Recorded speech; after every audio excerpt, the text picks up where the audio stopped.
Jadi ketika Allah Subhanahu wa taala murka kepada Nabi Allah Adam alaihi salatu wassalam dan juga istrinya Hawa, dan sebelumnya Allah sudah murka kepada iblis, maka Allah Subhanahu wa taala menurunkan 3 makhluk ini semuanya ke bumi.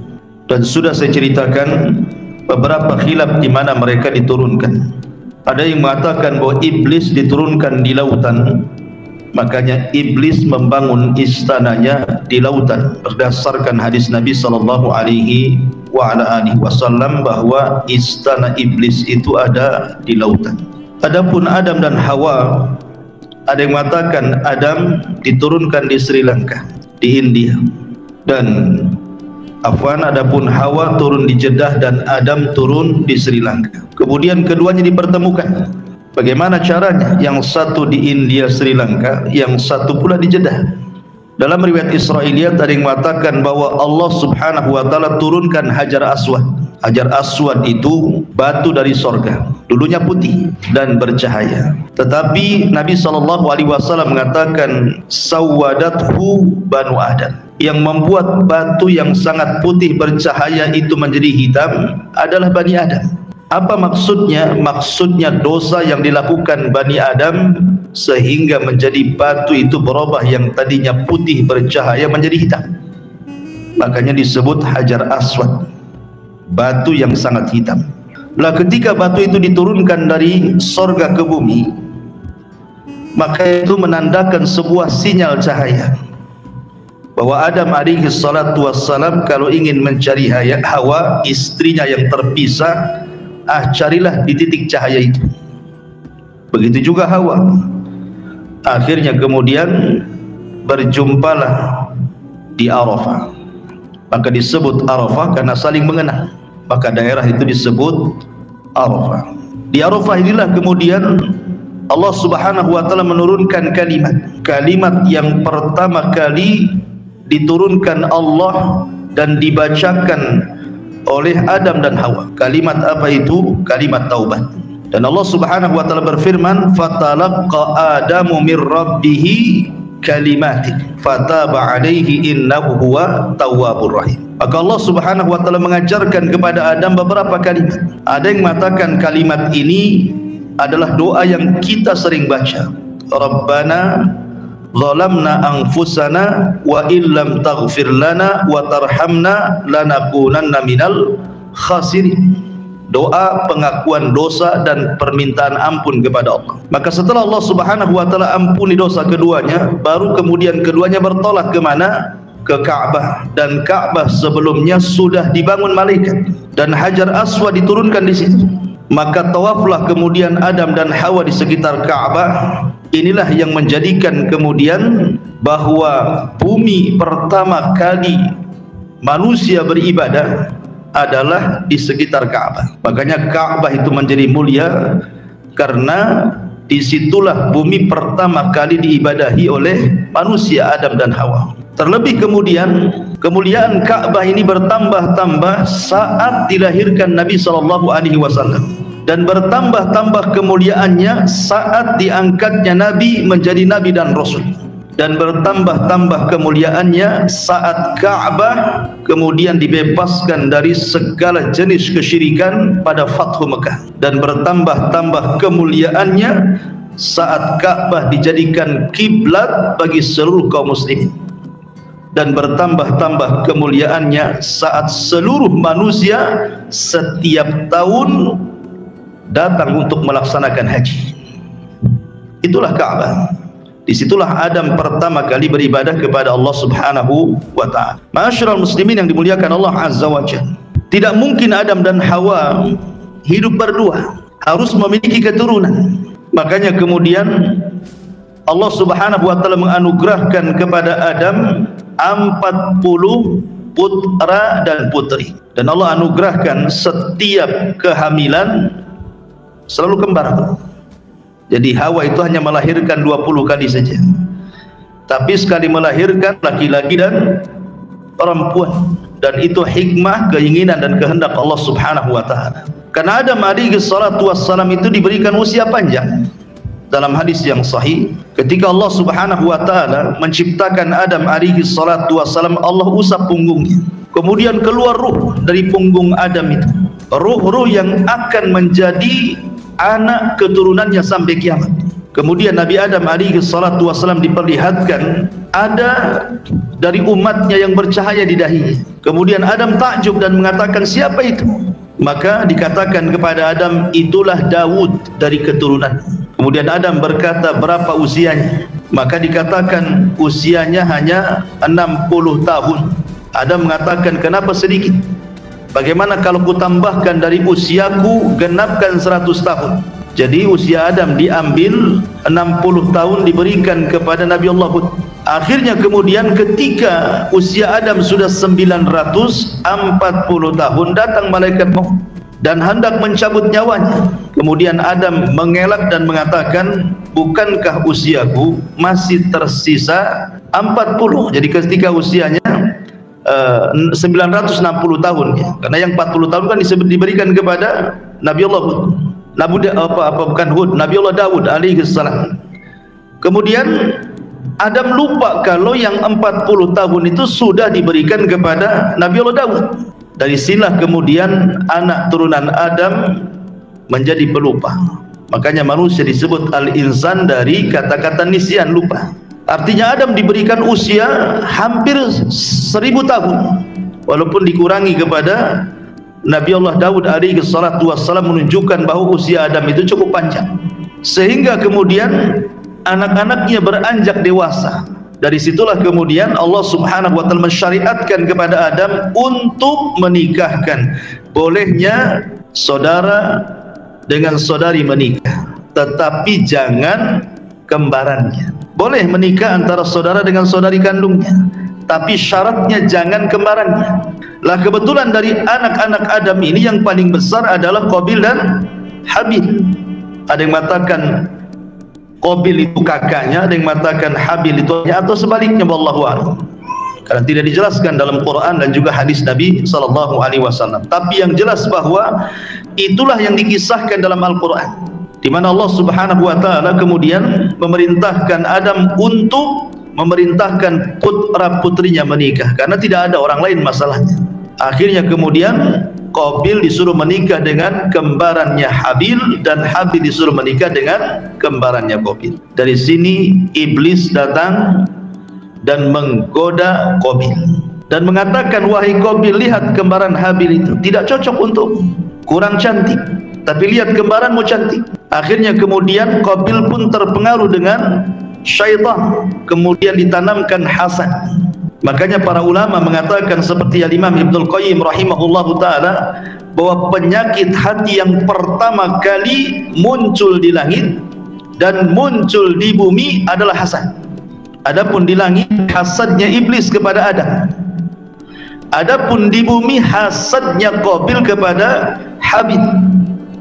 Makanya kenapa hasad itu sangat bahaya dalam Islam, sampai Nabi SAW mengatakan, iyyakum wal hasad, hati-hati kalian jangan hasad, karena hasad itu bisa membakar pahala kalian seperti api membakar kayu bakar, kata Nabi. Ma'asyiral muslimin yang dimuliakan Allah Azza wa Jalla. Akhirnya kemudian Qabil pun marah, dia datang kepada saudaranya Habil, mulailah mengancam, kalau engkau tetap mengambil sembahku, la aqtulannak, saya akan bunuh kamu. Tapi Habil adalah orang baik, dia mewarisi sifat-sifat Nabi Adam alaihi salatu wassalam. Tentu kalau kita punya anak banyak, mungkin kita punya anak 5 atau 6 atau 7, tentu di antara anak-anak kita itu pasti ada yang salah satunya yang kita sukai. Mungkin kecerdasannya, mungkin ketampanannya, pasti adalah. pasti hati kita itu cenderung kepada salah satu dari mereka. Apalagi kalau seandainya sudah tampan, baik, cerdas, hafal Quran, oh, tentu makin senang kan begitu. Maka Habil itu anak kesayangan Adam karena mewarisi sifat-sifatnya. Lah Habil ini tidak seperti Qabil. Makanya ketika kemudian Qabil mengancam, la aqtulannak, saya akan bunuh kamu, Habil hanya mengatakan, la imbasatta yadaka litaktulani ma ana bibasiti yadiya ilaika liaqtulah. Kalau engkau ingin membunuhku silahkan, tapi saya tidak hendak membunuhmu. Lihat bagaimana bahasanya, la imbasatta, kalau engkau bentangkan tangan, litaktulani, untuk membunuhku, ma ana bibasiti yadiya ilaika liaqtulah, tidak mungkin tanganku akan membunuh badanmu. Kenapa alasannya? Inni akhafullah, kata Habil, karena aku takut kepada Allah subhanahu wa ta'ala. Inni akhafullah, saya takut kepada Allah. Ma'asyiral muslimin yang dimuliakan Allah azza wa jalla. Dari sini kemudian karena melihat kondisi Qabil dengan Habil ini cekcok, maka Adam alaihi salatu wassalam berusaha untuk mencari solusi.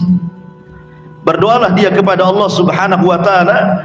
Akhirnya Allah subhanahu wa ta'ala mensyariatkan kepada Adam untuk disampaikan kepada dua putranya untuk berkurban. Siapa yang diterima kurbannya, maka dia berhak memilih pasangannya. Akhirnya kemudian Habil berkurban dengan kambing yang sangat gemuk, yang sangat indah, yang sangat baik. Tapi Qabil, karena dia adalah petani, sementara Habil kan peternak, dia mengambil buah-buahan, tapi karena sudah hasad sebelumnya dan dia menganggap bahwa ini rekayasa ayahnya, sehingga dia tidak sungguh-sungguh dalam berkorban. Dia mengambil buah-buahan sesuka hatinya. Harusnya kalau ini adalah persembahan kepada Allah azza wa jalla, dia mempersembahkan yang terbaik kan begitu. Tapi karena sudah sakit hati, sudah hasad, maka dia asal-asalan kurbannya. Akhirnya Allah subhanahu wa ta'ala hanya menerima kurbannya Habil dan menolak kurbannya Qabil. Dari sini Allah subhanahu wa ta'ala berfirman, watlu alaihim naba abnai adam bilhaq idh qarraba qurbanan fatuqabbila min ahadihima walam yutaqabbal minal akhar. Allah mengatakan, bacakan ya Muhammad kepada mereka tentang kisah dua putra Adam, maksudnya Qabil dan Habil. Ketika keduanya berkurban, tapi Allah subhanahu wa ta'ala menerima kurban salah satunya dan menolak kurban yang lainnya. Kenapa? Karena salah satu dari putra Adam yang bernama Habil betul-betul berkurban karena takwa, sementara Qabil berkurban bukan karena takwa. Makanya kemudian Habil mengatakan, innama yataqabbalullahu minal muttaqin, sesungguhnya Allah subhanahu wa ta'ala hanya menerima kurbannya dari hamba-hamba Allah subhanahu wa ta'ala yang bertakwa. Dari sini pentingnya sebuah kaidah atau sebuah faedah, bahwa di dalam berinfak itu harus didasari takwa dan ikhlas kalau ingin diterima. Karena itu syarat Allah subhanahu wa ta'ala, tayyibun la yaqbalu illa tayyiban. Allah itu baik, tidak menerima kecuali yang baik-baik. Termasuk juga keikhlasan daripada orang yang berkorban. Habil ini orangnya ikhlas, kurbannya juga baik, diterima oleh Allah. Tetapi Qabil ini sudah tidak ikhlas karena hasad, yang dikorbankan pun tidak baik, ditolak. Makanya ada ulama mengatakan, kalau seandainya sepanjang hidupku aku tahu satu kali sujud saja diterima oleh Allah subhanahu wa ta'ala, itu sudah cukup bagiku. Kalau seandainya seluruh ibadahku aku tidak tahu diterima atau tidak, tetapi aku tahu bahwa satu kali sujud saja, sujud ini diterima oleh Allah subhanahu wa ta'ala, itu sudah cukup. Kenapa? Karena tidak mungkin Allah subhanahu wa ta'ala menerima sebuah ibadah kecuali karena dia takwa. Berarti ketakwaan itulah yang menjadikan amalan kita diterima. Tapi masalahnya kan kita tidak tahu. Amalan mana yang diterima oleh Allah kan kita tidak tahu, karena kita tidak pernah ditampakkan mana yang diterima, mana yang ditolak kan. Karena kita tidak tahu mana yang ditampakkan, mana yang ditolak, makanya kata Nabi SAW, la tahkiranna minal ma'rufi syai'an walau antalqa akhaka biwajhin talqin. Jangan remehkan sekecil apapun kebaikan, walaupun hanya melemparkan senyum kepada saudaramu. Boleh jadi senyum kita kepada saudara kita itu pula yang menjadikan jalan kita membuka pintu surga kan. Karena terkadang amalan besar itu mudah tersentuh ria, tapi amalan kecil itu terkadang lebih ikhlas dibandingkan amalan yang besar. Maka jangan remehkan sekecil apapun kebaikan. Ma'asyiral muslimin yang dimuliakan Allah Azza wa Jalla, singkat cerita, akhirnya kemudian betul-betul Qabil pun kemudian melaksanakan sumpahnya di hadapan Habil. Wallahi la aqtulannak, demi Allah saya akan bunuh kamu. Tapi Habil tidak melawan dan mengatakan, silahkan, kalau kau membunuhku silahkan, saya tidak akan membunuhmu. Saya takut kepada Allah Subhanahu wa ta'ala, dan saya ingin gabungkan dosaku kepada dosamu supaya engkau termasuk penduduk neraka. Bahasanya apa kata Qabil atau kata Habil kepada Qabil? Dia mengatakan, inni uridu an tabu'a bi'ithmi wa ithmika fatakuna min ashabin nar wa dzalika jazaa'u zalimin. Sesungguhnya saya hanya mengharap dosaku ditumpukan dengan dosamu biar engkau termasuk penduduk neraka. Jadi alasan Habil kenapa tidak melawan, satu, karena takut kepada Allah. Dua, biar dosanya digabungkan dosa orang yang membunuhnya sehingga dia masuk surga dan orang yang membunuhnya masuk neraka.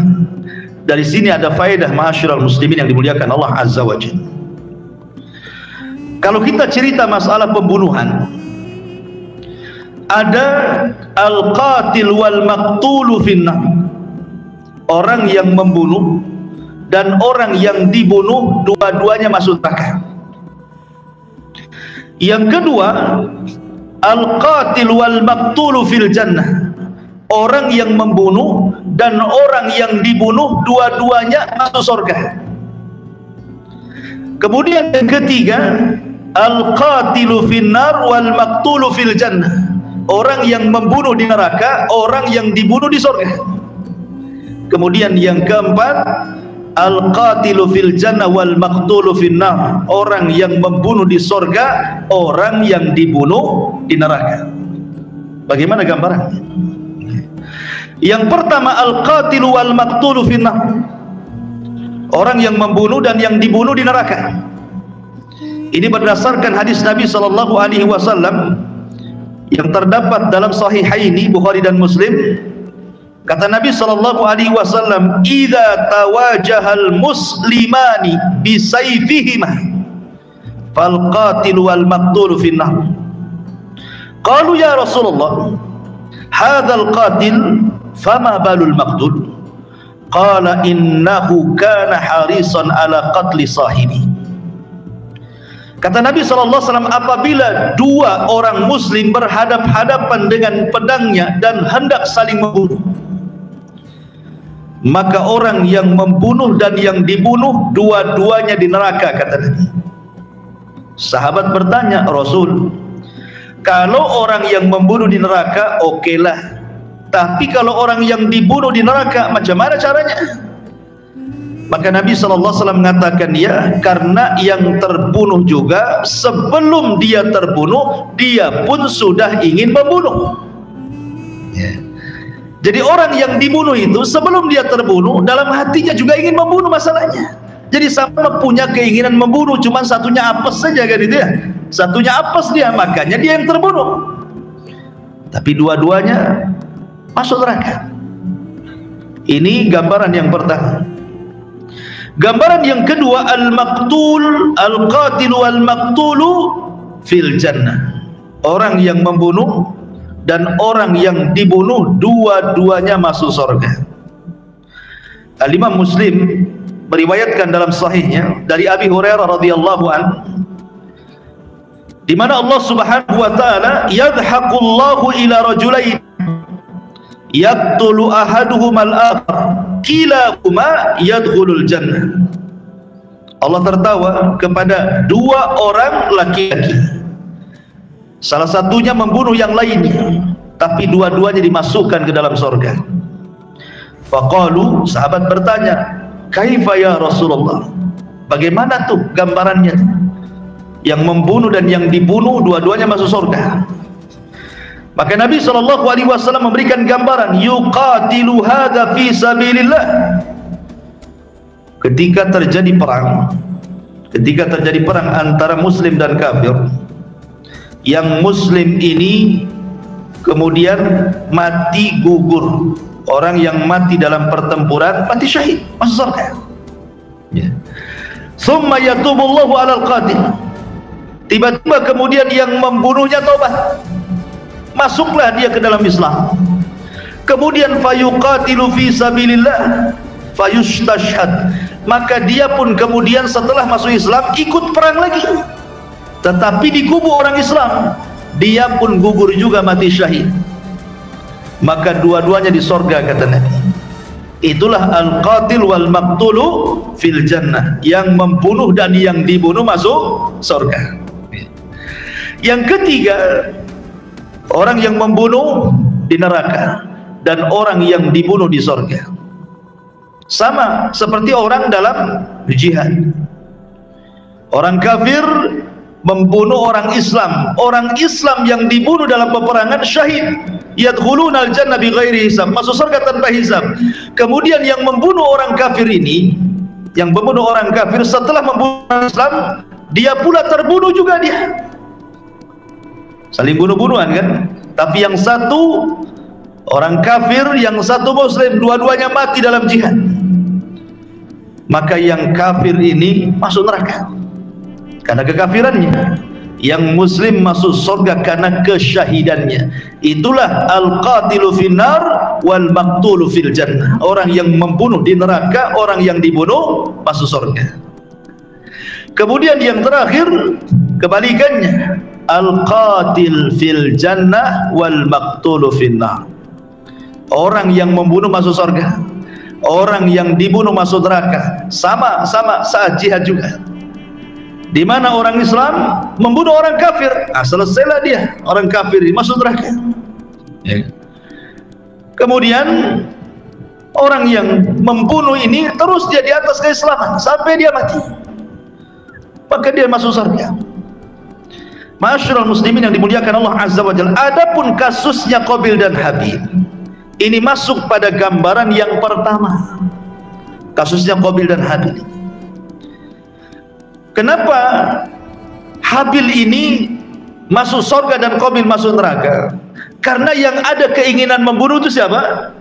Qabil. Habil itu tidak ada keinginan membunuh.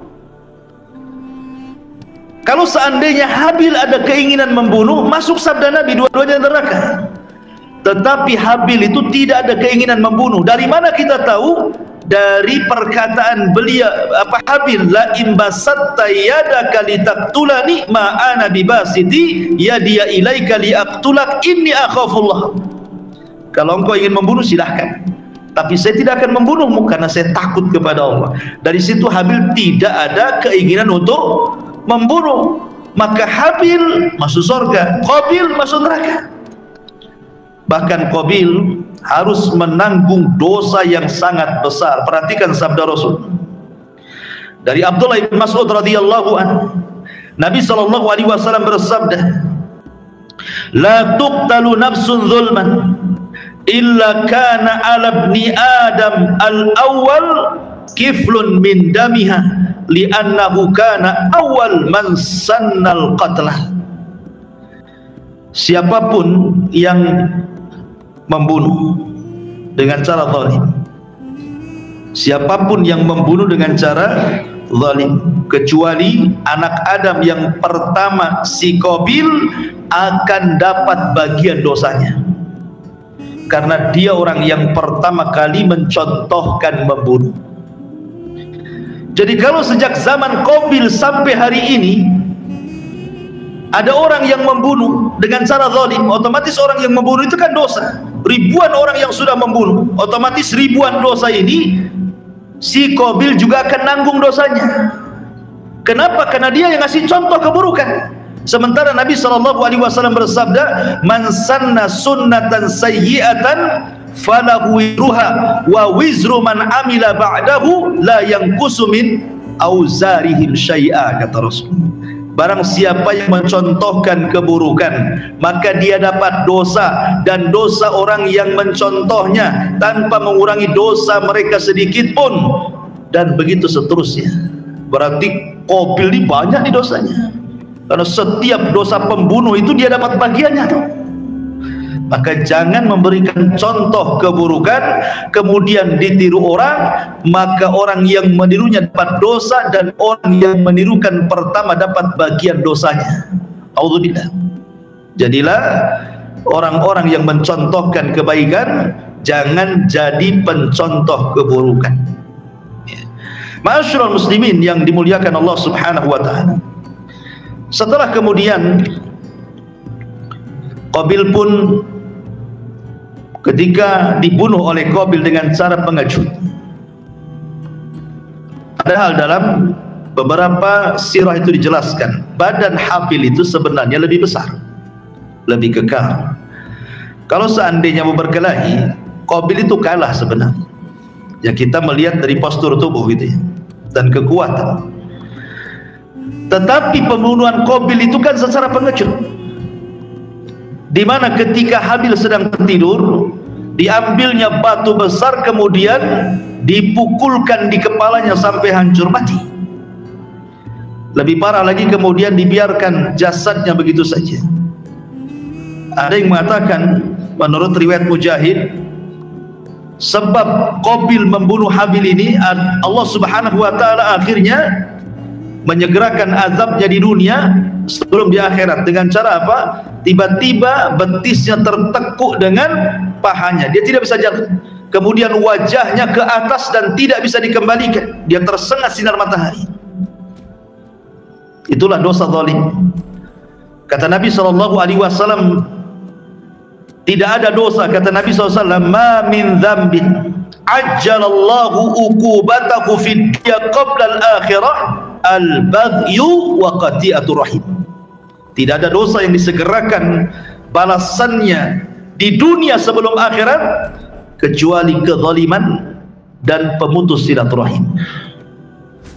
Allah segerakan. Ya, hati-hati dua dosa ini, melakukan kezaliman pada orang ataupun memutus silaturahim. Makanya Imam Zahabi rahimahullahu taala menyebutkan di dalam kitab Al-Kabair, dosa-dosa besar, kitabnya judulnya Al-Kabair.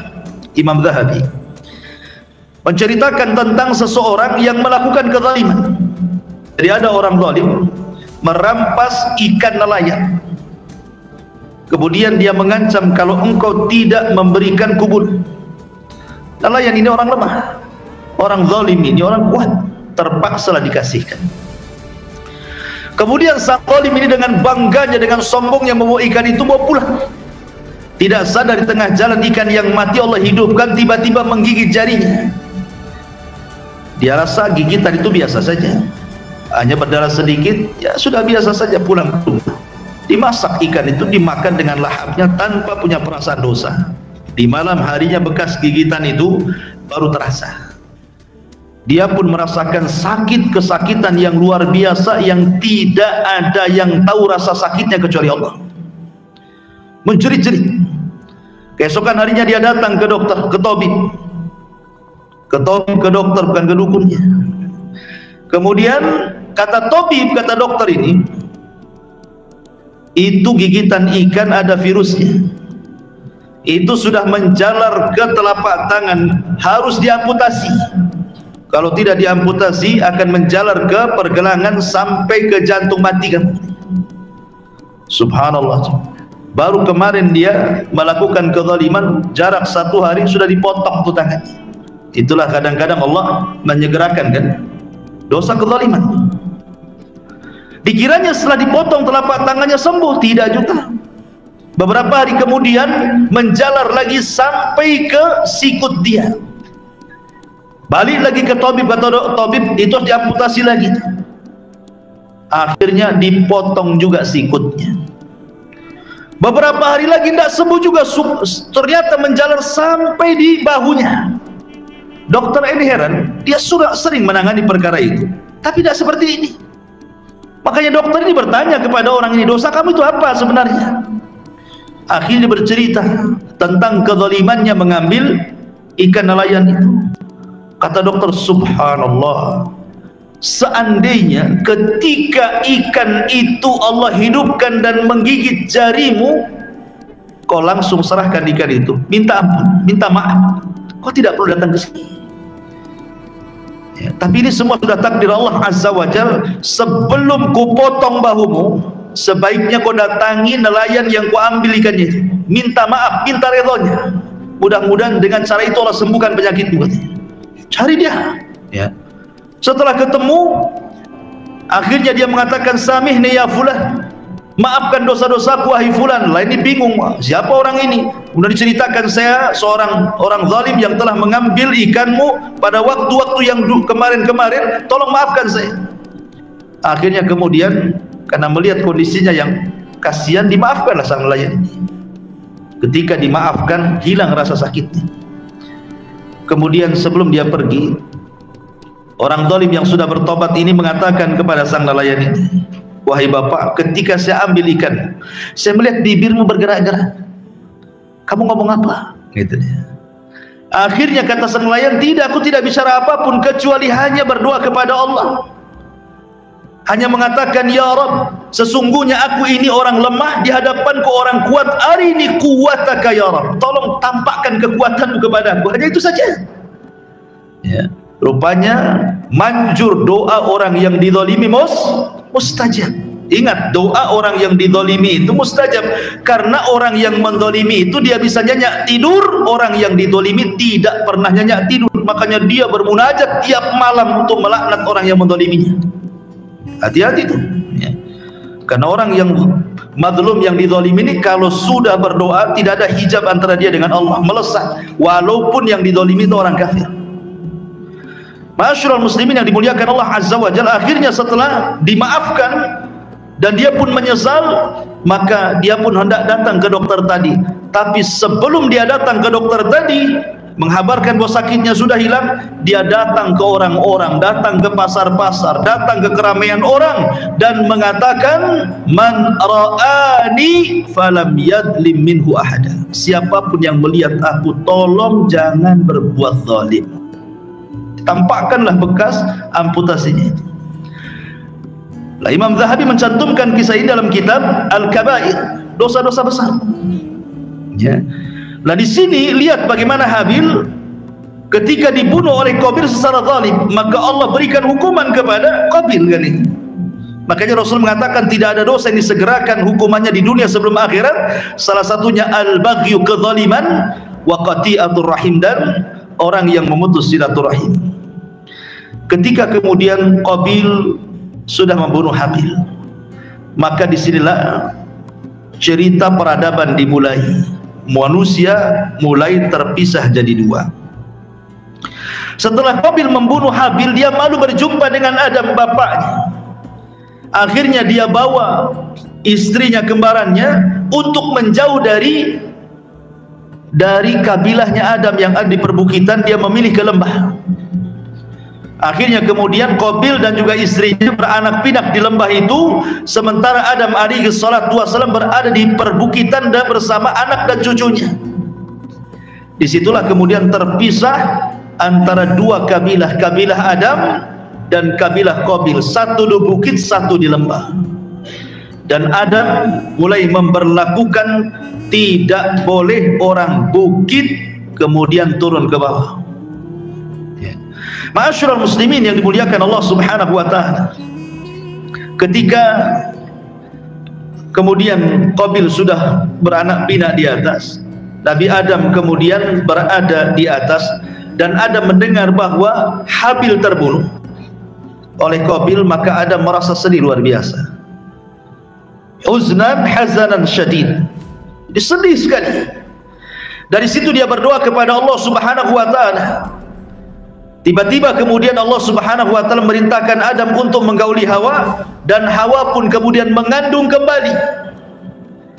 Rupanya Allah Subhanahu wa taala hendak menghibahkan, menghadiahkan kepada Adam pengganti Habil. Maka lahirlah kemudian seorang anak yang disebut dengan hibatullah, hadiah dari Allah sebagai pengganti Habil. Siapa namanya? Syith alaihi salam. Dialah kemudian yang akan menjadi nabi setelah Adam. Namanya Nabiullah Syith. Pakai shin besar ya, sa, Syith namanya.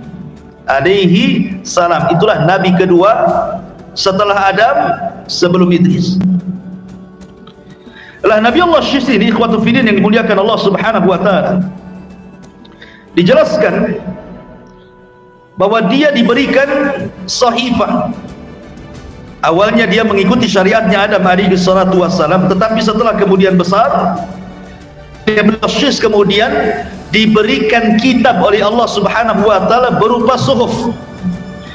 Dan itu digambarkan dalam sebuah riwayat di mana dijelaskan oleh para ulama, di antaranya riwayat Imam Ibnu Hibban dari hadis Ibrahim ibn Hisham dari Yahya ibn Yahya al-Ghassani. Dia mengatakan, haddatsana abi, telah menceritakan kepada kami bapakku, an jaddi, dari kakekku, an Abi Idris al-Khawlani, dari Abi Idris al-Khawlani, an Abi Dzar al-Ghifari, dari sahabat Abi Dzar al-Ghifari radhiyallahu anhu. Dia mengatakan, dakhaltul masjid, kata Abi Dzar, aku masuk ke masjid Nabi. Fa idza Rasulullah sallallahu alaihi wasallam jalisun wahdah, aku melihat Rasul sedang duduk sendirian. Maka aku hampiri Rasul. Kemudian kata Abi Dzar, dia mengatakan, ya Rasulullah, kam kitaban anzalallahu. Rasul, berapa sih kitab yang Allah turunkan itu?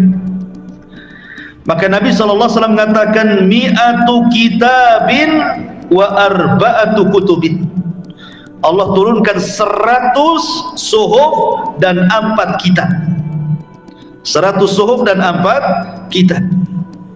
Kemudian kata Rasulullah SAW, unzila ala Syith khamsuna sahifatan wa unzila ala Akhnuh.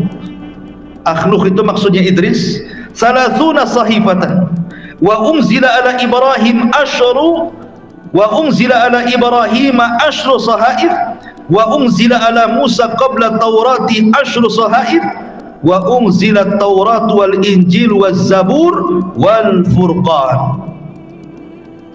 Kata Nabi SAW, Allah turunkan 100 suhuf dan 4 kitab. Diturunkan kepada Nabi Syith 50 suhuf, diturunkan kepada Idris 30 suhuf, diturunkan kepada Ibrahim 10 suhuf, diturunkan kepada Musa 10 suhuf, bukan Taurat. Kemudian Allah turunkan Taurat setelahnya, kemudian Injil, kemudian Zabur, kemudian Quran. Hadis ini dikatakan oleh Al-Hafidh Ibnu Rajab rahimahullahu ta'ala, walaupun hadis ini dikeluarkan oleh Imam Ibnu Hibban dalam sahihnya, di dalam Al-Ihsan fi Taqrib Sahih Ibnu Hibban, tapi ada catatan dari Imam Ibnu Rajab Al-Hambali dalam Fathul Bari, wa qad ruwiya min wujuhin muta'addidatin an Abi Dzarrin wa kulluha la takhlu min maqali. Memang banyak riwayat tentang jumlah kitab yang turun itu, tapi semua ada perbincangan para ulama tentang sanadnya. Tapi intinya bahwa Nabi Allah Syith diturunkan kepada Syith ini 50 sahifah, 50 lembar kitab yang datang dari Allah Subhanahu wa taala. Dengan 50 lembar inilah kemudian Nabi Syith berdakwah, mengajak manusia ke dalam tauhid, mengajak manusia kepada akhlak yang baik. La ma'asyiral muslimin yang dimuliakan Allah Azza wa Jalla, Nabi Syith ini dikenal memang semangat berdakwah dan mewarisi akhlak Adam, karena ketika Nabi Syith dilahirkan, dia kan masih berjumpa dengan Adam, masih berjumpa ratusan tahun dengan Adam alaihi salatu wassalam, sehingga memungkinkan Adam mendidik Nabi Allah Syith akhirnya menjadi seorang nabi. Bahkan ketika kematian Adam alaihi salatu wassalam dijelaskan, ketika Adam alaihi salatu wassalam meninggal dunia, Adam ini kan masih teringat dengan sorga karena pernah tinggal di sorga masalahnya, jadi teringat dengan sorga. Jadi dia ngomong sama anak-anaknya, keluarlah kalian, carilah di luar, barangkali ada buah-buahan sorga, bawa kemari. Maka anak-anaknya kemudian nurutlah apa kata bapaknya, karena itu adalah wasiat terakhir kan. Keluarlah anak-anaknya mencari buah-buahan yang mirip dengan buah-buah surga. Di tengah jalan berjumpa dengan malaikat. Kemudian kata malaikat, ila aina tadhhabun, pergi kemana kalian? Kemudian anak-anaknya ada mengatakan, termasuk Syith di situ gitu ya, kami diperintahkan bapak kami karena dia sedang sakaratul maut untuk mencari buah-buahan seperti buah-buah sorga. Kata malaikat, lah ketika itu di tangan malaikat ada kain kafan dari sorga, ada wewangian dari sorga, sudah membawa perlengkapan fardu kifayah. Jadi kata malaikat ini, kembali kepada rumah kalian, sesungguhnya ayah kalian sebentar lagi mau meninggal. Akhirnya anak-anaknya kemudian datang, dan malaikat maut sudah datang kepada hadapan Adam alaihi salatu wassalam. Ketika melihat itu malaikat, Adam meminta kepada istrinya untuk menyingkir. Kemudian Adam alaihi salatu wassalam pun akhirnya dicabut nyawanya. Maka kemudian malaikat mengajarkan bagaimana caranya fardu kifayah, mulai dari memandikan, mengkafankan, menyolatkan, sampai kemudian menguburkan. Ya. Ma'asyiral muslimin yang dimuliakan Allah Azza wa Jalla. Lah dari sinilah kemudian Nabi Allah Syith alaihi salam itu menjadi penerus Adam alaihi salatu wassalam. Dan Syith membuat syariat, meneruskan syariat Adam. Tidak boleh para pengikutnya yang ada di bukit berjumpa dengan para pengikut Qabil yang ada di lembah. Sampai pada waktunya Nabi Allah Syith kemudian meninggal dunia. Ketika meninggal dunia ini, jarak antara Syith ke Idris kan jauh, ada beberapa abad berlalu tuh, ya. Sehingga kemudian peran iblis di sini masuk. Iblis ini peran karena kekosongan Nabi kan. Adam sudah nggak ada, Syith sudah meninggal, Idris pula belum lahir. Di sini terjadi zaman fatrah. Inilah kesempatan iblis untuk menggoda Bani Adam. Dengan cara apa? Iblis ini, ma'asyiral muslimin yang dimuliakan Allah Azza wa Jalla, berpura-pura menjelma manusia. Setelah berpura-pura menjelma manusia, dia mencari pekerjaan di salah satu kebun yang ada di lembah di kabilahnya Qabil. Pura-pura mencari pekerjaan, jadi pekerja di kebun, ya nyangkul ya apalah gitu. Kemudian akhirnya iblis ini mengajarkan kepada pemilik kebun itu suara seruling. Ya, dibuatlah seruling, kemudian ditiup, dan itu belum pernah ada suara-suara bunyi-bunyi kayak begitu. Akhirnya kemudian sukalah ini pemilik kebun ini. Kemudian akhirnya diundanglah kawan-kawannya. Akhirnya iblis pun kemudian meniupkan seruling-seruling itu. Akhirnya suara seruling itu dijadikan pesta tahunan oleh kabilah Habil ini. Kalau mereka pesta, mereka akan meniup seruling. Makanya Rasul mengatakan mizmar min mazamiri syaitan, seruling itu dari suara-suara syaitan, kan itu riwayatnya. Jadi akhirnya suara seruling yang ada di bawah ini sampailah ke ada di bukit, ya, di bukit itu. Yang laki-lakinya penasaran, ada apa sih suara-suara gaduh di bawah itu? Mulailah turun anak-anak muda dari atas 1-2 itu ngintip, ada apalah suara gaduh di bawah itu. Lah dalam hadis Nabi SAW, turunan Qabil itu laki-lakinya tak tampan, perempuannya pula cantik-cantik. Sementara yang di atas, ya, kabilahnya Syith alaihi salam itu terbalik pula. Laki-lakinya tampan-tampan, perempuannya pula tak tampan. Ya. Akhirnya kemudian yang laki-laki yang tidak tampan ini belum pernah melihat perempuan yang cantik. Yang cantik pula belum pernah melihat laki-laki tampan. Masalahnya si tampan dan si cantik ketemu, jatuh cinta. Akhirnya terjadilah perzinahan pertama di dunia. berzinah mereka antara yang ada di bukit dengan yang ada di lembah ini. Akhirnya terjadi perzinahan, awalnya dari musik berakhir dengan perzinahan. Makanya musik, zina, khamr itu 3 serangkai, tidak bisa dilupakan, tidak bisa dilepas. Musik, zina, khamr wajib ada. Itu 3 maksiat yang tidak dipisahkan. Sebab kalau seseorang kemudian minum tanpa musik, geleng-geleng gak asik. Harus ada musiknya, harus geleng-geleng. Habis mabuk baru zina. Naudzubillah. Akhirnya kemudian terjadi kerusakan. Tapi subhanallah, Allah masih menjaga akidah kaum muslimin. Belum ada kesyirikan. Mereka tidak bisa digoda untuk melakukan kesyirikan, karena kesyirikan itu terjadi setelah berlalu 1000 tahun antara Nabi Adam ke Nabi Nuh alaihi salatu wassalam. Di zaman itu kalau maksiat ada, ya, maksiat musik, maksiat perzinahan, minum khamar itu ada di situ, tapi belum ada kesyirikan hebatnya di situ. Belum ada kesyirikan, hanya dosa-dosa besar saja. Akhirnya semakin rusak, makin sedikit yang baik yang di atas, makin banyak pula yang jahat di bawah. Di sini Allah Subhanahu wa taala kemudian utus kepada mereka Nabi Allah Idris alaihi salatu wassalam. Setelah beberapa generasi itu, baru Allah Subhanahu wa taala utus Nabi Allah Idris alaihi salatu wassalam. Idris itu dikatakan Idris, namanya kan Anuh, tadi sudah dikatakan namanya Anuh. Tetapi Idris disebut Idris li kathratid dirasah, karena banyak belajar dia. Idris itu banyak baca, banyak nulis. Karena dia orang yang pertama nulis dengan pena. Dia orang yang pertama baca, mempelajari ilmu bintang, bukan ahli nujum, bukan. Kalau nujum itu dukun, ya. Ya, ilmu falak gitu ya. Kemudian juga dia orang yang pertama kali menjahit baju. Antum jangan gambarkan seperti gambaran orang-orang yang membuat film primitif bahwa Adam itu telanjang, Hawa telanjang. Ini menghina bapak kita. Adam itu sudah pakai baju di sorga. Kemudian ketika diturunkan ke bumi juga Allah katakan di dalam Al-Quranul Karim, ya bani Adam qad anzalna alaikum libasan yuwari sawatikum warisan walibasut taqwa dzalika khair.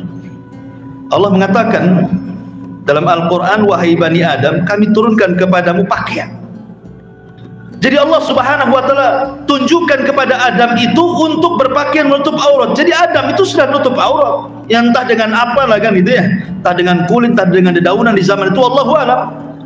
Tapi kemudian jangan kemudian digambarkan Adam itu kemudian telanjang pakai koteka saja, enggak gitu ya. Ma'asyiral muslimin yang dimuliakan Allah Azza wa Jalla, Adam berpakaian, Hawa juga berpakaian, ya cuma ditutup dengan dedaunan dan begitu seterusnya gitu. Karena ada orang yang kemudian membuat film Adam Hawa semua dua-duanya telanjang, la ilaha illallah ya. Ma'asyiral muslimin yang dimuliakan Allah Azza wa Jalla, maka kembali ke kisah Idris. Jadi ketika Nabi Allah Idris alaihi salatu wassalam kemudian diutus, maka Idris berusaha memperbaiki kondisi. Bagaimanapun yang dihadapi Idris ini berat sekali, karena masalahnya keburukan sudah menyebar kan, lebih banyak dibandingkan kebaikan. Tapi Idris itu nabi yang paling semangat memperbaiki orang. Sampai dalam riwayat Israiliyat itu dengan dakwahnya berhasil dia menarik 1000 orang dari kaumnya. 1000 itu sudah banyak di zaman itu, karena umat kan belum banyak. Akhirnya kemudian Nabi Allah Idris alaihi salatu wassalam, karena Idris kan orang Babil, pendapat yang Raja Iblis itu dilahirkan di Babil. Babil itu Irak, walaupun ada yang berpendapat di Mesir. Jadi setelah Idris kemudian berdakwah dengan sedemikian kencangnya, semangatnya, banyak memberikan hidayah, dia takut kalau seandainya orang-orang masih tinggal di Babil, kalau masih berdekatan dengan kabilah Qabil, ini bahaya ya. Akhirnya kemudian Idris pun mengajak hijrah orang-orang yang beriman dari Babil Irak dibawa ke Mesir. Di Mesir inilah maka Idris kemudian menggembleng mereka. Makanya penting seseorang itu mencari lingkungan kan gitu ya. Mencari lingkungan yang baik itu penting. Kata para ulama itu, dahulukan al-jar qabla dar gitu. Dahulukan al-jar qabla ad-dar, dahulukan tetangga sebelum rumah.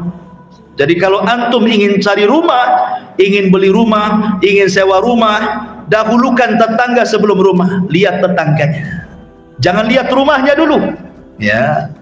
Dari mana dalilnya? Dari Al-Quran dalilnya. Ketika istrinya Fir'aun, Asya bintu Muzahim, sebelum meninggalnya, dia berdoa kepada Allah Subhanahu wa ta'ala. Apa doanya? Disebutkan dalam Al-Quran, Rabbi bnili indaka baitan fil jannah.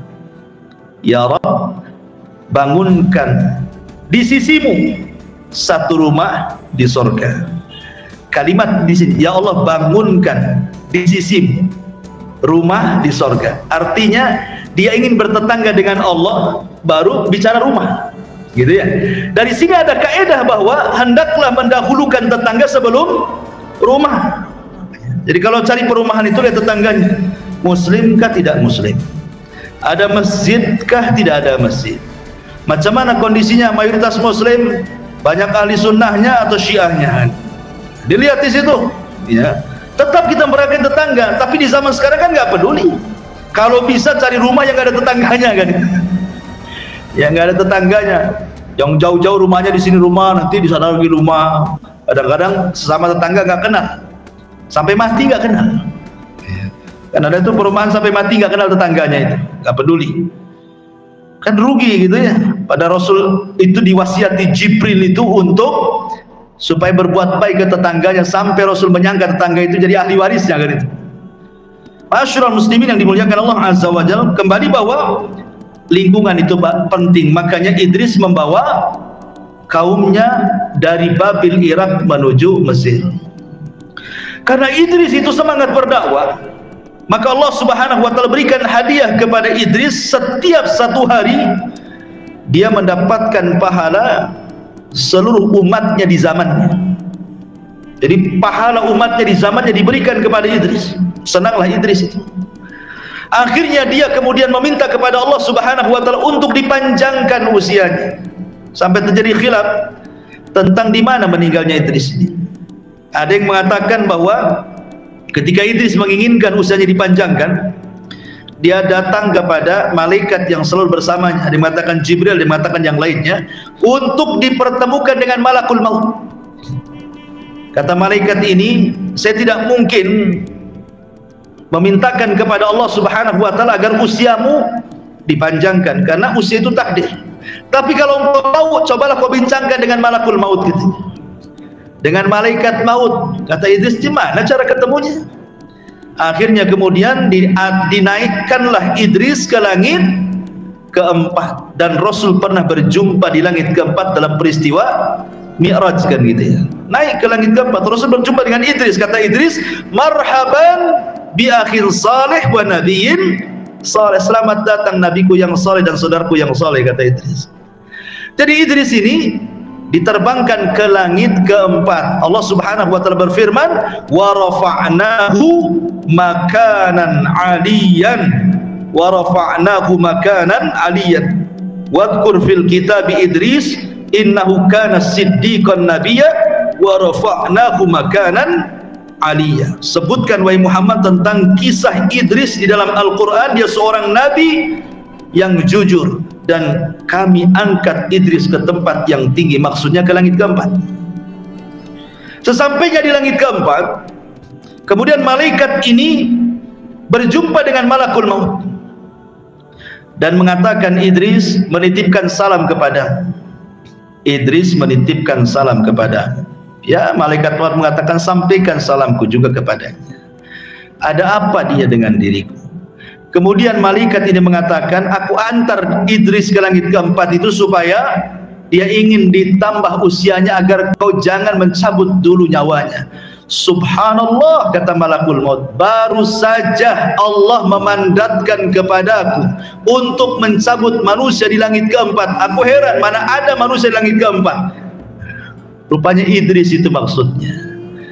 Kemudian malaikat maut mengatakan kepada malaikat yang membawa Idris, bagaimana aku akan menambah usianya sementara dia sudah ditakdirkan usianya tinggal kedipan mata, katanya. Ketika malaikat yang mengantar Idris ini kemudian hendak kembali ke Idris, Idris sudah mati. Idza jaa ajaluhu la yastakhiruna sa'atan wa la yastaqdimun. Kalau ajal itu sudah datang, tidak mungkin maju, tidak mungkin mundur, pas waktunya, tidak bisa ditawar-tawar. Nabi Idris saja tidak bisa nawar, apalagi kita, ya. Karena Allah mengatakan hatta idza balagha tara wakila mandra, hatta idza balagatit tara wakila mandra. Kalau nyawa sudah di sini, di tenggorokan, nggak ada yang bisa mengembalikan ke bawah. Wakila mandra, siapa yang bisa meruqyah hadir kembalikan rohnya? Nggak bisa, ya, pasti mati orang itu, karena sudah ditetapkan kan kematian. Maka Idris akhirnya meninggal di langit keempat dan tidak pernah turun. Ini satu pendapat. Pendapat yang kedua, Idris itu tidak dicabut nyawanya, tapi dia diangkat ke langit keempat. Wa rafa'nahu makanan 'aliyya, dan kami angkat ke tempat yang tinggi. Maksudnya Idris dibiarkan hidup sama dengan Nabi Isa, ya, dinaikkan gitu saja, dia tidak mati. Nanti matinya di akhir zaman. Ada juga yang mengatakan Idris itu mati di bumi. Tidak ada mati di langit, mati di bumi. Semua manusia itu mati di bumi. Makanya Adam saja harus diturunkan dari sorga ke bumi supaya mati di bumi. Maka Idris itu mati di bumi. Adapun kemudian kalimat wa rafa'nahu makanan 'aliyya, kami angkat Idris ke tempat yang tinggi, maksudnya Allah tempatkan Idris di sorga, ya, di sorga yang paling tinggi, ya. Jadi penafsiran seperti itu. Jadi yang dua kisah Israiliyat dan yang terakhir ini keumuman dalil bahwa manusia mati di bumi, ya, termasuk Adam dan yang lainnya. Karena Quran tidak menyebutkan mati di langit, itu kan kisah Israiliyat, ya. Tapi yang jelas bahwa ma'asyiral muslimin yang dimuliakan Allah Subhanahu wa taala, dari sini maka dapat kita faedah, setelah kematian Idris alaihi salatu wassalam, maka manusia tetap di atas tauhid. Tapi kemudian setelah Idris sudah berlalu zamannya, kekosongan para nabi, tidak ada nabi dan rasul lagi, hanya ada orang-orang yang meneruskan syariat Idris alaihi salatu wassalam, maka bergoncanglah hati manusia karena tidak ada rujukan, tidak ada nabi lagi masalahnya. Disitulah hadir sebagai pewaris para nabi, para ulama, orang-orang soleh. Lah kebetulan pewaris para nabi, orang-orang soleh dari kaumnya Idris itu ada keluarga yang disebut dengan Wud, keluarga Wud, ya. Quran membahasakannya Wad. Allah mengatakan la tadarunna waddan wala suwa'an wala yaghutsa wa ya'uqa wa nasra, dalam surah Nuh itu, ya. Inilah 5 orang soleh ini yang tersisa. Ini satu keluarga ini, bapaknya Wad, Suwa, Yagus, Ya'uq, Nasr, ini anak-anaknya. Mereka lah yang meruskan perjuangan dakwah Idris alaihi salatu wassalam untuk mengajak manusia ke dalam tauhid. Tapi Allah takdirkan meninggal satu persatu. Wad meninggal, ganti Suwa, Suwa meninggal, ganti Ya'uq, Yagus, Yagus meninggal, ganti Ya'uq, Ya'uq meninggal, ganti Nasr, tidak ada penggantinya. Sehingga disitulah iblis ada kesempatan. Selama ini iblis tidak bisa menyimpangkan Bani Adam sejauh kecuali hanya sekedar dosa besar. Untuk berbuat syirik tidak bisa. Di sini ada kesempatan. Generasi pertama dipengaruhi dan mengatakan, Idris datang kepada mereka menjelma orang soleh. Karena ketika itu, karena semangatnya mereka kepada orang-orang soleh ini, akhirnya kemudian mereka mendambatkan hati kepada mereka, tidak ada penggantinya. Sehingga iblis datang, sebaiknya kalian buatlah patung, ya, supaya diingatkan jasa-jasa mereka, gitu, ya. Letakkan di satu tempat, jadi sekali-kali kalian kalau ingat mereka itu datang ke situ. Jadi kalau melihat patung mereka itu, semangat lagi ibadah kalian. Terpengaruh pula dengan was-was syaitan. Betul-betul dibuat 5 patung, diletakkan di satu tempat khusus, diziarahi, tidak ada kesyirikan. Hanya menziarahi, melihat semangat. Kalau udah futur melihat semangat, gitu, ya. Generasi pembuat patung meninggal, datang pula generasi kedua. Iblis datang lagi dan mengatakan, kenapa kalian capek-capek lah datang ke tempat khusus, produksi sajalah ke itu patung-patung banyak-banyak, letakkan di rumah kalian. Ya, makin semangat lagi kalian, kepengaruh lagi, diproduksilah banyak-banyak, hampir tidak ada satu rumah kecuali ada patung. Ya, tidak perlu lagi datang ke tempat khusus. Generasi kedua meninggal, generasi ketiga tak tahu apa-apa. Iblis datang lagi dan mengatakan, aku loh hidup di zaman bapakmu, di zaman kakekmu, kata iblis. Kamu tahu nggak apa maksudnya kakekmu buat patung itu? Kakekmu membuat patung itu maksudnya untuk wasilah mendekatkan diri kepada Allah. Ma na'buduhum illa liyuqarribuna ilallahi zulfa. Kami tidak mendekatkan diri kepada Allah kecuali lewat perantara mereka supaya lebih dekat lagi. Nah, mulailah terjadi syirik wasilah di sini. Ya. Akhirnya kemudian mereka pun mulai menjadikan patung-patung itu wasilah beribadah kepada Allah, yang berakhir bukan dijadikan wasilah lagi, belakangan dijadikan sesembahan. Ketika mulai terjadi kesyirikan, disinilah Allah utus Nabi Nuh alaihi salatu wassalam setelah 1000 tahun dari zaman Adam alaihi salatu wassalam. Nuh diutus. Ya. Lah Nuh ini luar biasa perjuangannya, ikhwatu fiddin, dan satu-satunya nabi yang diberikan usia lebih panjang dari bapaknya sendiri, maksudnya kakeknya Adam alaihi salatu wassalam. Dari semua manusia Nuh paling panjang sendiri itu usianya. Ada yang mengatakan 1870, ada yang mengatakan 1500, ada yang mengatakan 1400, pokoknya di atas 1000 lah itu khilafnya. Sehingga Nuh ini berjumpa dengan berbagai macam generasi, karena Nuh itu panjang usianya kan itu. Makanya Al-Quran sendiri ketika menjelaskan tentang dakwahnya Nabi Nuh itu kan disebutkan alfasanatin illa khamsina ama, dakwahnya saja 1000 tahun dikurangi 50 tahun alias 950 tahun. Tetapi hidayah milik Allah, setiap 20 tahun sekali cuma satu pengikutnya. Jadi selama itu tidak banyak pengikutnya. Ya. Akhirnya kemudian sudah Nuh itu sudah terlampau lama berdakwah, ya kan, 950 tahun, tidak pun ada juga yang menerimanya, malah semakin berani kaumnya hendak membunuhnya. Disilah Nuh alaihi salatu wasallam berdoa kepada Allah, Rabbi inni maglubun fantasir, ya Rabb, aku sudah mau dikalahkan kaumku, tolong aku. Maka Nuh alaihi salatu wasallam berdoa, maka Allah subhanahu wa ta'ala berikan mukjizat kepada Nuh berupa kapal. Ada yang mengatakan, namanya riwayat Israiliyat, kapal itu ditanam oleh Nuh. Dari biji kemudian tumbuh 100 tahun, setelah 100 tahun diserut, setelah 100 tahun berikutnya 40 tahunnya membuat kapal. Ini cerita Israiliyat, ya kan? Kalau Quran tidak mengatakan seperti itu. Quran itu yang mengatakan, ya Allah turunkan kapal gitu saja. Ya. Allah turunkan bahan-bahannya, kemudian Nuh merangkainya.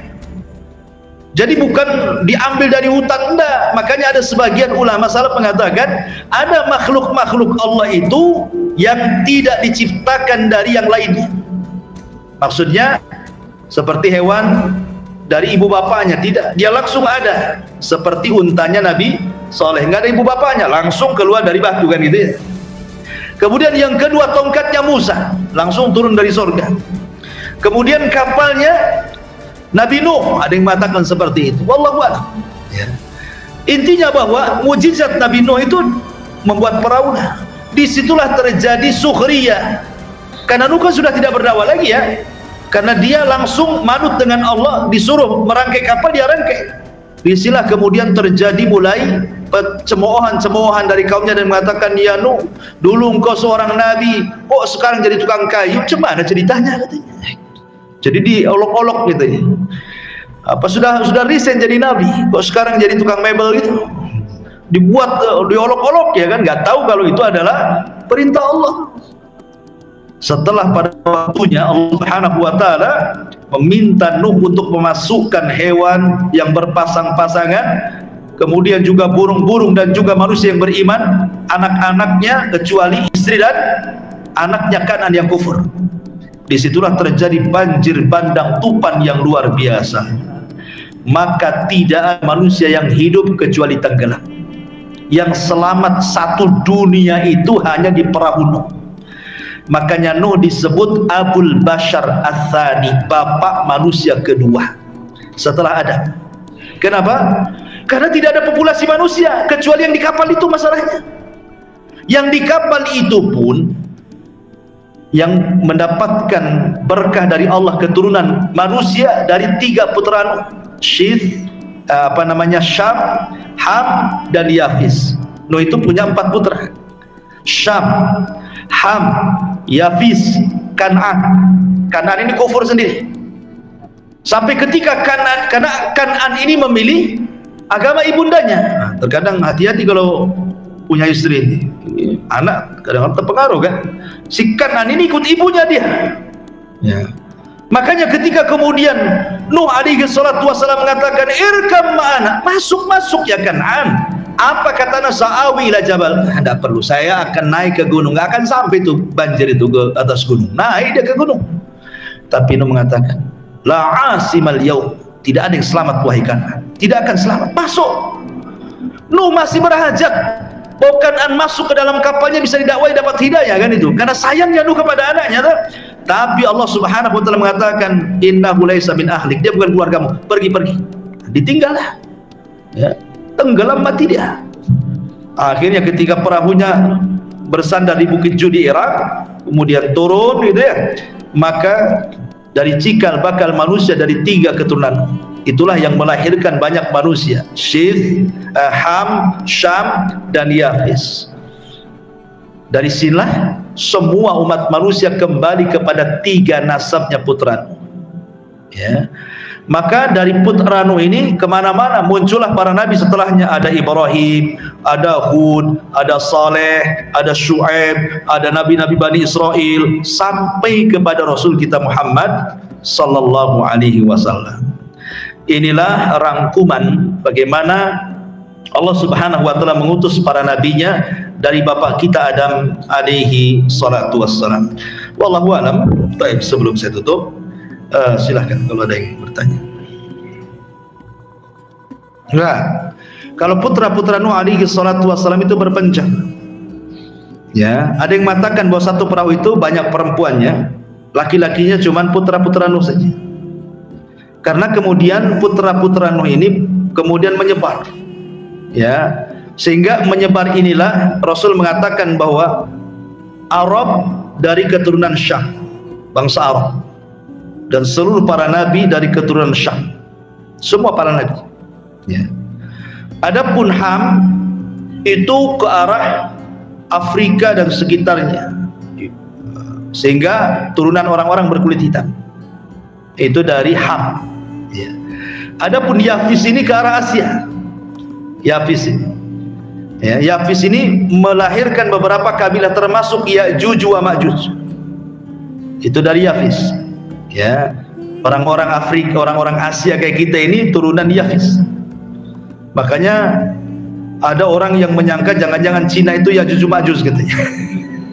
Tidak, Cina pula Ya'juj wa Ma'juj ya. Ya'juj wa Ma'juj kabilah tersendiri, dia sudah dibenteng oleh Dzulqarnain di sebuah tempat yang tidak ada yang kecuali Allah, dan akan keluar nanti itu tanda-tanda kiamat besar. Tanda-tanda kiamat besar. Karena ada orang yang kemudian mentakwil hadis-hadis akhir-akhir zaman itu dengan takwilan yang aneh-aneh. Dajjal itu bukan manusia, Dajjal itu simbol barat katanya. Oh, itulah simbol barat, Dajjal.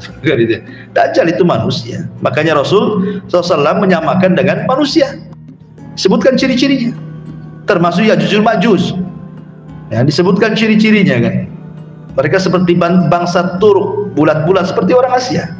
Jadi anak-anaknya itu menyebar di satu dunia ini ya, semua kembali kepada 3 putra Nuh alaihi salatu wassalam. Wallahu a'lam.